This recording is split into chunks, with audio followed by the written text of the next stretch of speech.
Namaskar. Globally, it has been accepted and it's already in implementation that one person, one vote, irrespective of caste, creed, color, rich or a poor. और ऐसा होना भी चाहिए। यह fact है कि India इस पॉलिसी को भली भांति अडॉप्ट किया हुआ है। Through the nation, through the country, यही नॉर्म्स अडॉप्टेड है। और आज अगर हम जम्मू कश्मीर की बात करेंगे तो 5 अगस्त 2019 तक यह कानून वहां पे डिफीटेड था। वहां पे 20 लाख लोग जिनको हमने लोकल बॉडी इलेक्शन से, जिनको हमने विधानसभा के इलेक्शन से वोट करने से वंचित रखा था। ये पीड़ित लोग वही लोग हैं जो वहां पे वेस्ट पाक से रिफ्यूजी बन के 1947 में आए थे। आप इमेजिन कीजिए 1947 से 2019 तक ऑलमोस्ट 70 इयर्स इन लोगों का ये फंडामेंटल राइट वहां पे छीना गया था। At the same time east Pakistan से आए हुए लोग जो रिफ्यूजी यानी कि जो बांग्लादेश से, बंगाल की खाड़ी से जो रिफ्यूजी हिंदुस्तान में आए हैं, इवन 1971-72 के दशक में उन लोगों को वोट देने का ही अधिकार नहीं, क्योंकि वो जम्मू कश्मीर में विस्थापित नहीं हुए थे। वो जब विस्थापित हुए थे तो वो देश के अन्य भागों में, देश के अन्य राज्यों में उनका विस्थापन हुआ था। यानी कि उनका निवास आसाम में, महाराष्ट्र में, दिल्ली में और अन्य इन प्रांतों में हुआ था। इन लोगों को वोट देने का ही अधिकार नहीं, परंतु इन लोगों में से हमारे देश के अच्छे अच्छे नेता और अच्छे अच्छे सामाजिक कार्यकर्ता, जिनमें से डॉक्टर मनमोहन सिंह जो देश के प्रधानमंत्री तक रहे हैं। तो ये डिफरेंस हमें स्पष्ट रूप से एक प्रमाण देती है कि जम्मू कश्मीर में जो दोगलापन पहले से ही रहा वो किस प्रकार से रहा। तो बात हम करेंगे डॉक्टर फारूक अब्दुल्ला की। डॉक्टर फारूक अब्दुल्ला आज जो बयानबाजी कर रहे हैं, जो उनका एकाएक जो प्रेम, जो उनकी एक रे ऑफ होप, जो उनका एक भाव चाइना के प्रति बढ़ा हुआ है, चाइना को आज वो आह्वान करते हैं कि आके उनकी हेल्प करें, उसके पीछे क्या कारण है? एक डीप स्टडी रिक्वायर्ड है इसके लिए। मैंने थोड़ा सा अध्ययन किया है जो मैं आपके समक्ष रखना चाहता हूं, आपके संज्ञान में लाना चाहता हूं। आप देखिए 1952 यानी कि देश आजाद होने के 4 या 5 साल बाद सबसे पहले शेख मोहम्मद अब्दुल्ला, जो डॉक्टर फारूक अब्दुल्ला के पिताश्री थे, शेख मोहम्मद अब्दुल्ला ने उस समय नेहरू जी से एक अकॉर्ड किया था 1952 जुलाई में, जो अकॉर्ड बाद में उसको दिल्ली अकॉर्ड के नाम से जाना जाता है। और उसमें उन्होंने, शेख साहब ने हमारे नेहरू जी को अच्छे से नेगोशिएशन करके, जो जिसका बाद में यही परिणाम हुआ था, यानी कि जिसका एक ऑफशूट आर्टिकल 370 के रूप में वहां सौगात मिला था।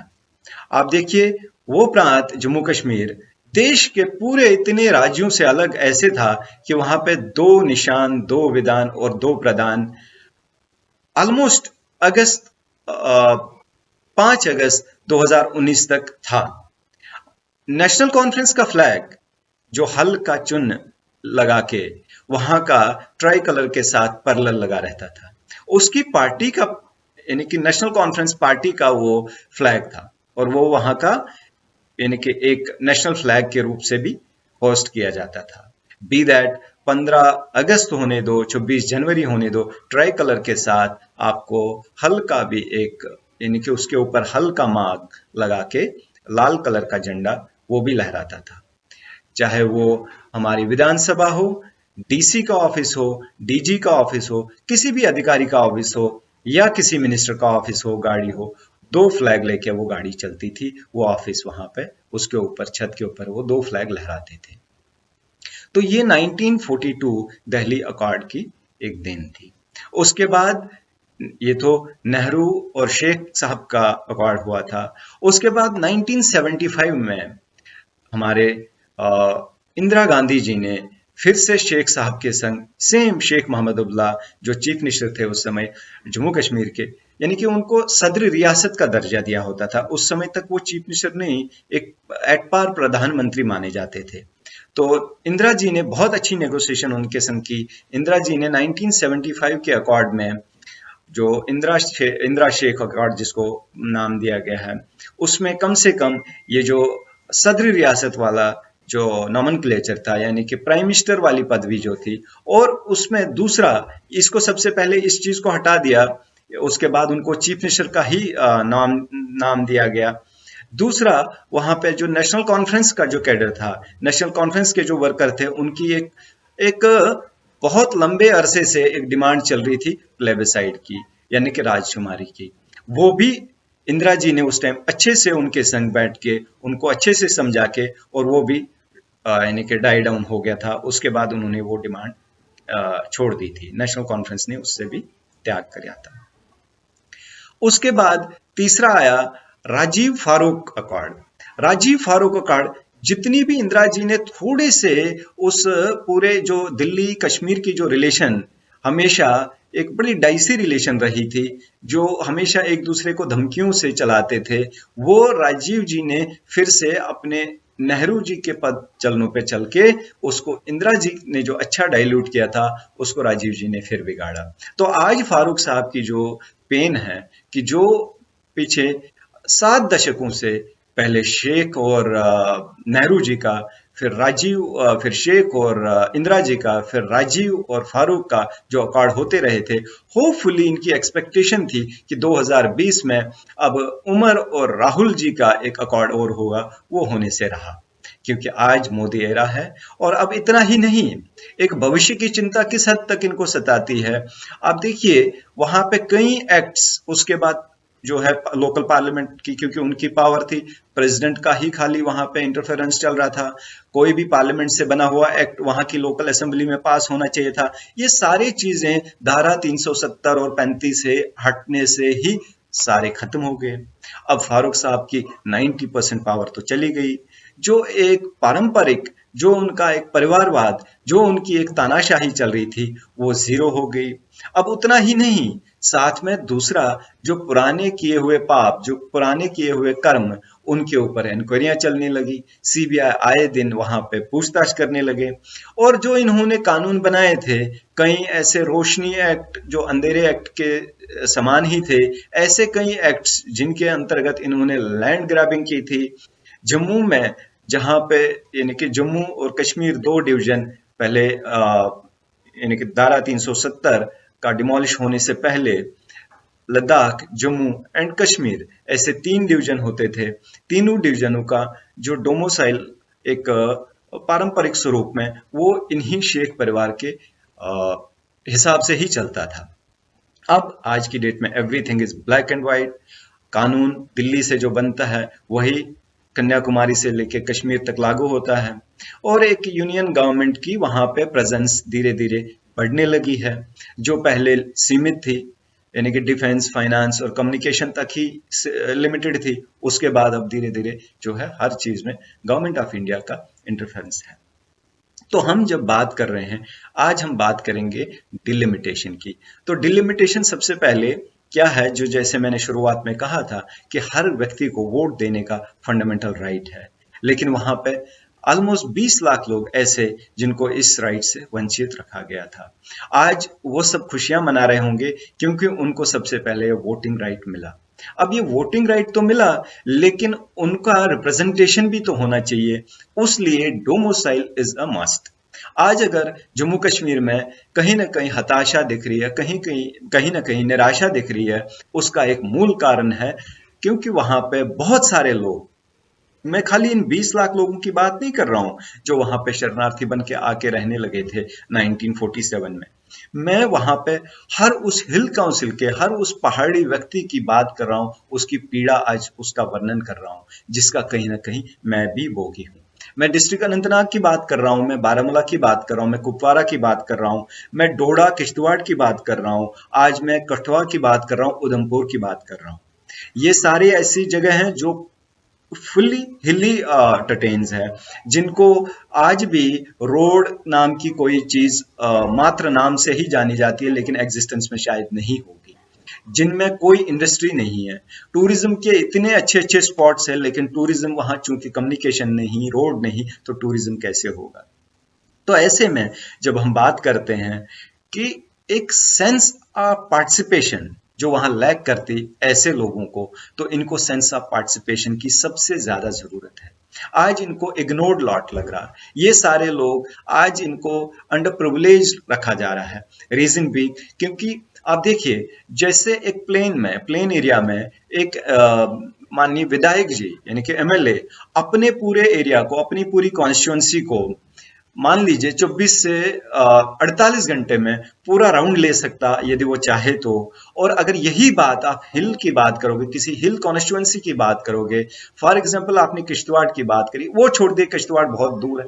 मैं आपको बता रहा हूं, अगर अनंतनाग में ही बात करेंगे तो अगर वहां का किसी भी कॉन्स्टिट्यूंसी का अपना विधायक साहब, एमएलए साहब चाहेंगे अपनी कॉन्स्टिट्यूंसी का एक राउंड करे तो कम से कम 8 से 10 दिन उसे लगते, क्योंकि लोकेशन एक फार डिस्टेंट है। तो इसीलिए दो पैरामीटर्स यानी कि एक जनसंख्या पॉपुलेशन और सेकंड लैंड एरिया यानी कि वो कॉन्स्टिट्यूंसी कितने वर्ग जमीन में फैली हुई है, उसका टोटल लैंड एरिया कितना है, तो ये दो पैरामीटर्स को लेके कैलकुलेट किया जाता। लेकिन आज जम्मू कश्मीर में आवश्यकता है प्राइमरी यानी कि फर्स्ट ऑल दीज डिस्ट्रिक्ट्स जो मैंने अभी नाम लिए हैं, जिसमें मैं बात कर रहा हूँ, डोडा की बात कर रहा हूँ, उधमपुर की बात कर रहा हूँ, राजौरी की बात कर रहा हूँ, इवन पुंछ, ये सब बेल्ट की बात कर रहा हूँ, मैं कठुआ की बात कर रहा हूँ और अनंतनाग कुपवारा की भी बात कर रहा हूँ। इन यानी कि 5-6 डिस्ट्रिक्ट्स में सबसे पहले लैंड एरिया को कंसिडरेशन में लेना चाहिए एंड पॉपुलेशन को। मैं एक उदाहरण बताता हूँ, छोटा सा उदाहरण है।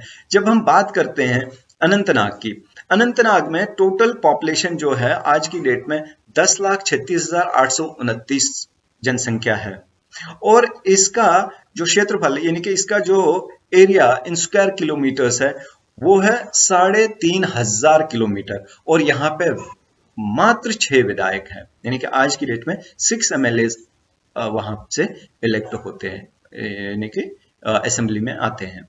और सेम चीज आप देखिए, ये तो अनंतनाग की बात करता हूं, अगर आप श्रीनगर की बात करें जिसकी जो है टोटल 1800 स्क्वायर किलोमीटर्स का लैंड एरिया है और वहां पे 8 विधायक होते हैं। ऐसे जम्मू में ऑलमोस्ट 11 विधायक होते हैं, क्योंकि जम्मू में पॉपुलेशन भी बहुत ज्यादा है, लैंड एरिया भी बहुत ज्यादा है, तो डेफिनेटली होना चाहिए। तो लेकिन जो पहाड़ी वाला एरिया है, जो पहाड़ी डिस्ट्रिक्ट्स है, इनको ये जो डिलिमिटेशन की है बहुत आवश्यकता है। आज किश्तवाड़ की बात करेंगे, टोटल किश्तवाड़ से आज की डेट में 2 विधायक आते हैं, आपके शोपियां से 2 विधायक आते हैं, ये शोपियां भी पूरा हिली एरिया है। रामबन से 2 विधायक आते हैं, गांदरबल से 2 विधायक आते हैं, सांबा जैसी जगह से, सांबा एक बहुत बड़ा क्षेत्रफल रखता है, वहां से केवल मात्र 3 विधायक आते हैं। ऐसी कठुआ से केवल 5 विधायक आते हैं, जबकि कठुआ में जनसंख्या भी और लैंड एरिया भी काफी ज्यादा है।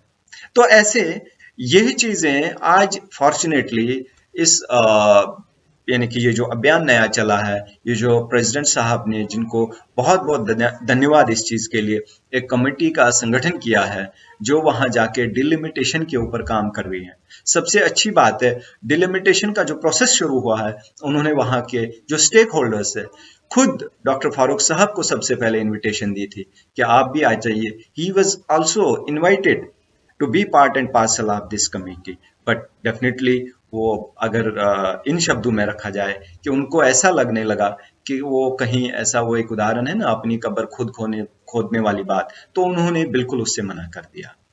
तो बात यह है कि आज अगर वहां पे आक्रोश है, आज अगर वहां पे डिस्टरबेंस है, आज वहां अगर डिसअपॉइंटमेंट है एक आम नागरिक में, तो वो इस कारण से है क्योंकि उसको ऐसा लगता है कि वो मेन स्ट्रीम में दूर दूर तक उसकी कोई पार्टिसिपेशन नहीं है, उसकी कहीं कोई इन्वॉल्वमेंट नहीं है। उसको वोटिंग राइट, तो जो मैं शुरुआत में बात कर रहा था, उसको वोटिंग राइट से छोड़ लीजिए, वहां पे ऐसे, मैं अभी एक देख रहा था, हाल ही में एक प्रोटेस्ट हुआ था उमानगरी अनंतनाग में। उस प्रोटेस्ट में लोग किस चीज की डिमांड कर रहे थे, ये अभी 5 दिन पहले की बात है, कि उनके पास बिजली की तार नहीं है। यानी कि कम से कम 5,000 परिवार जिनको आज के युग में इलेक्ट्रिसिटी कनेक्टिविटी भी नहीं है। तो ऐसे में लोगों का आक्रोश तो होना स्वाभाविक है।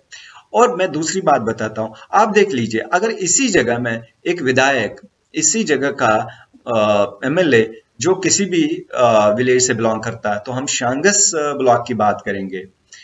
एक उसका यानी कि सर्किल पूरा करके एक जगह है, एक एंड पड़ता है, यहाँ उसका अश्वबल, जिसको आज अछबल बोलते हैं, अश्वबल नाम की जगह जो प्रोमिनेंट प्लेस है, टूरिस्ट स्पॉट है, वहां से लेके यानी कि सर्किलपुरा और अश्वबल, ये दो एंड्स है जिनको अगर वो विधायक एक राउंड भी मारेगा तो कम से कम 2 दिन का उसको टाइम चाहिए होगा। ये तो मैं जस्ट एक उदाहरण दे रहा हूं।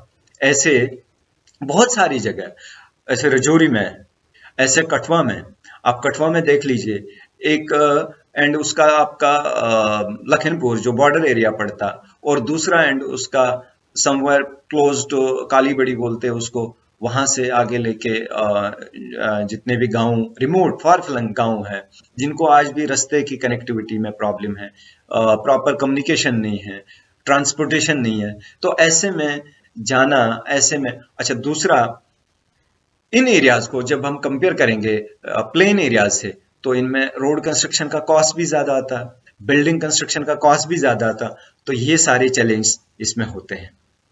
ये सारी चैलेंज ये जो कमेटी संगठित हुई है, इन्होंने कंसिडरेशन में लेनी चाहिए। आज 87 से, यानी कि 87 टोटल जो विधायकों का वहां पे नंबर्स है, it has to be increase to 90। 2019 में जो पार्लियामेंट ने एक अमेंडमेंट एक्ट लाया था, उसके अंतर्गत बहुत सारा पोर्शन जो पीओजेके में है, जहां 24 कॉन्स्टिट्यूएंसियां हमारी आज भी है, तो वो 24 कॉन्स्टिट्यूएंसियां भी 24 विधायक साहब जिन जो कल की डेट में हमारे पार्ट एंड पार्सल होंगे, उनको भी कंसिडरेशन में लेना है। वो जनसंख्या भी हमारी पार्ट है, वो भी इंडियंस एट पार है। तो आज वो इलीगल ऑक्यूपेशन में है, यानी कि पाकिस्तान ने फोर्सबली उनको ऑक्यूपाई किया है, वो भी हमारा ही अभिन्न अंग है, जिसमें गिलगित, बल्किस्तान, मुजफ्फराबाद और ये सारा एरिया आता है। तो अंततः इसमें ये जो फारूक अब्दुल्ला की पेन है, जो फारूक अब्दुल्ला आज मेंटली डिस्टर्ब्ड है, ये समझने की आवश्यकता है। और ये बिल्कुल जेन्युइनली एक, जिसको शुद्ध उर्दू में वाजिब बोलते हैं, यानी कि उनकी पेन वाजिब है। जो व्यक्ति, जिसका परिवार साम्राज्य चला रहे थे, जो पिछले 7 दशकों से grandfather, father, then son and आने वाली जो भावी पीढ़ी है, इन सब की वहां पे एक एक्सपेक्टेशन, यानी कि इनका जो वहां साम्राज्य था, जो वहां परिवारवाद, और जिसको कोई चैलेंज भी नहीं था, वहां पे आप देखिए इन्होंने हमेशा से, जब इनको लगा कि दिल्ली, यानी कि दिल्ली की तरफ इनको रुख करना पड़ा, तो ये तुरंत दिल्ली में भी अपनी उतनी ही पार्टिसिपेशन रखते हैं जितनी वहां पे कश्मीर में। अभी ये जो गुपकार डिक्लेरेशन है, अब ये गुपकार डिक्लेरेशन को भी समझने की आवश्यकता है। ये गुपकार डिक्लेरेशन क्या है? अब जैसे ये चाइना प्रेम, इनको चूंकि पाकिस्तान से इनको ज्यादा अब होप दिख नहीं रही है, पाकिस्तान खुद आज डोल ड्रम्स में है, पाकिस्तान की अर्थव्यवस्था से लेके पाकिस्तान की आर्मी और पाकिस्तान का internal setup, all everything is disturb. तो ये बहुत स्मार्ट, फारूक साहब एक बहुत, I should call him a very smart politician, shrewd politician, he knows when and where to do. आज ये स्ट्रोक चाइना की तरफ खेल रहे हैं, रीजन बीइंग ही नोज कि चाइना और इंडिया कहीं ना कहीं आपस में मतभेद दिख रहा है, ओपन है, और चाइना को एक सॉफ्ट कॉर्नर, इसको एक अप्रोच ले रहा है कि चाइना का धमकी दे के दिल्ली के ऊपर ये प्रेशर बिल्ड करे। But gone are those days. What I feel, जो मेरी इसमें पर्सनल स्टडी कहती है कि इसने बहुत बड़ी मूर्खता करी है, जब हमारे आदरणीय नरेंद्र भाई मोदी जी ने, भारत के प्रधानमंत्री जी ने इनके साथ दोस्ती का हाथ बढ़ाया था आज 5 साल पहले, तो फारूक साहब ने उस समय भी कुछ ऐसी नेगोशिएशन की थी जो संभव ही नहीं थी। और फारूक साहब ने जो कैलकुलेशन की थी, उन्होंने जो उनके राजीव के संग एक्सपीरियंस थे, जो उनके उसके बाद सोनिया जी के संग जो एक्सपीरियंसेस थे, और अन्य बाकी नेताओं के संग जो उन्होंने दिल्ली में देखा था, उन्होंने उसी पैमाने पे, उसी तराजू में मोदी जी को भी तोला। Where he went wrong. और आज जो उनकी ये जो फ्रस्ट्रेशन है, क्योंकि हमेशा से उन्होंने एक अपने परिवार का, आप देखिए 89 में जब यानी कि जो राजीव फारूक का जो दुष्परिणाम हुआ था, जिसका सईद सलाउद्दीन, जो मोहम्मद यूसुफ के नाम, मोहम्मद यूसुफ शाह के नाम से जिसको जानते थे, बाद में सईद सलाउद्दीन बना, वह भी जब मुस्लिम यूनाइटेड फ्रंट वहां पे इलेक्शन लड़ने लगा 1987 में, तो फारूक और राजीव ने उसको कैसे डिच किया, जिसका तुरंत जो परिणाम 89, यानी कि जैसे वो कोई पशु, हम यानी कि जब किसी पशु की मृत्यु होती है तो खुले मैदान में कहीं गांव में जाके डाल के आते हैं, तो चील कौवे, घृत जिनको बोलते हैं कश्मीरी में, ये सब बिल्कुल पेड़ पौ उस पे तैयार होते हैं। तो ऐसे यही परिस्थिति 89 में हुई। वहां पाकिस्तान तैयार था क्योंकि उनको वो एक इस्लामिक फंडामेंटलिज्म का वेनम जो था वो स्प्रेड करना था, और यहाँ उनको मौका मिला क्योंकि लोगों में आक्रोश बढ़ गया। अब लोग स्पष्ट रूप से जिन्होंने वोट MUF को दिया था, मुस्लिम यूनाइटेड फ्रंट को दिया था, मोहम्मद यूसुफ शाह को दिया था, लेकिन वहां जीत के कौन आए, चीफ मिनिस्टर कौन बने? फारूक अब्दुल्ला साहब। वो राजीव गांधी जी की देन थी। उस विषय पे अभी नहीं जाएंगे। तो मेन जो हमारा आज, यानी कि delimitation is a must, delimitation for these 5 districts at least, the constituencies has to be increase. इनकी जो सीटें हैं जो लिमिटेड करी है, जिसके कारण एक फारूक साहब ने अपना जो साम्राज्य था उसको बड़े कैलकुलेटिव वे में रखा था। आज उनको वही डर सता रहा, वही बड़ी पेन है। उनको ये दिख रहा कि वो उनका कहीं ना कहीं जो शुद्ध भाषा में बोलूं, जो माल हड़प लिया था उन्होंने, जो जमीनें ग्रैब की थी, एक तो वो जमीनों के ऊपर इंक्वायरी हो रही है, जो क्रिकेट के कुछ स्कैम्स हुए उन पे इंक्वायरी हो रही है। उतना ही नहीं, वो उनका जो नेशनल कॉन्फ्रेंस का जो फ्लैग है वो भी सो गया, 370 भी सो गया। आगे जो है भविष्य बिल्कुल डर में, भय में दिख रहा है, क्योंकि इंक्वायरी के बाद इंक्वायरी, पारदर्शिता दिख रही है। जम्मू के लोग जागरूक हुए, उधमपुर के लोग जागरूक हुए, कठुआ के लोग जागरूक हुए, और अब जो पावर सेंटर कश्मीर, कश्मीर और कश्मीर, वो अब जम्मू और कश्मीर रह गया।